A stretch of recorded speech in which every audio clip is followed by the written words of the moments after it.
ইউক্যালিপটাসের জঙ্গল দিয়ে মেঠো রাস্তা দিয়ে চলেছি গরঙ্গা গড়বেতায় এক অজানা অদেখা পুজো দেখতে, গিরি গোবর্ধনের পুজো। এই যে দেখছেন, এটা হর্তকি গাছ। ওই যে হর্তকি ঝুলে আছে। একদম সাবেকি গ্রামের এই গোবর্ধন পুজো, গিরি গোবর্ধন। দাদু দাঁড়িয়ে আছেন, ইনি মেইন উদ্যোক্তা। এনার বাবা এই মন্দির প্রতিষ্ঠা করেছিলেন। রয়েছে গান বাজনা সরঞ্জাম।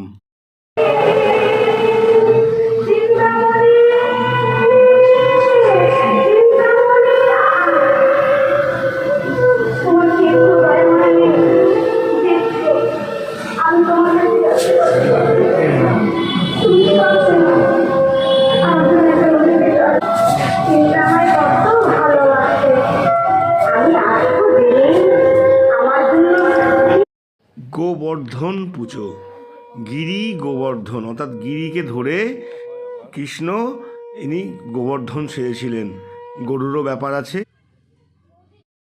মন্য তামনুসন্দদামি ভগবদ্গীতে ভগবদ্দেশিনী নমস্তুতে ব্যাস বিশাল বুদ্ধে পুল্লারবিন্দায় পত্র নেত্র জৈন তয়া বার্ত তৈল পূর্ণ পর্যালিত জ্ঞানময় প্রদীপ প্রপন্ন পরিজাতায় স্তোত্র বেত্রৈক পাণহে জ্ঞান মুদ্রায় কৃষ্ণায় গীতামৃত দুয়ে নম সর্বপৌষ দুর্গা বোধোগ্ধ গোপালনন্দন পার্শ্ববৎস সুধীর ভোক্তা দুগ্ধং গীতামৃত মহৎ ওম ব্যাসায় বিষ্ণু রূপায় ব্যাস রূপায় বিষ্ণবে নমঃ বুদ্ধায় বশিষ্ঠায় নমো নমঃ। অনেকেরই অজানা কৃষ্ণ, অর্থাৎ তার আর এক নাম গোবর্ধন, তার এই পুজো দেখুন, তাই নাম হয়েছে গোবর্ধন।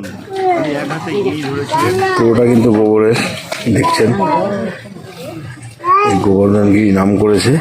ওম হিন্দু তো সেই করাম এই হচ্ছে গোবর্ধন গিরি পুজো। যারা দেখেনি তারা দেখেনি, এই পুজো হচ্ছে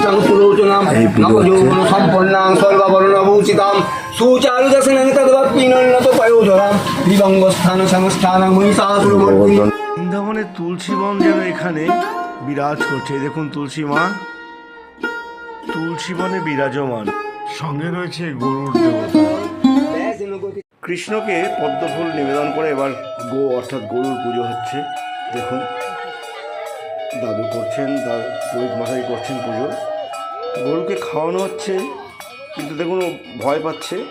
তবে একটা জিনিস ভালো, এটা কোনো বলির পুজো নয়, গরুকে দেবতা রূপে পুজো করা।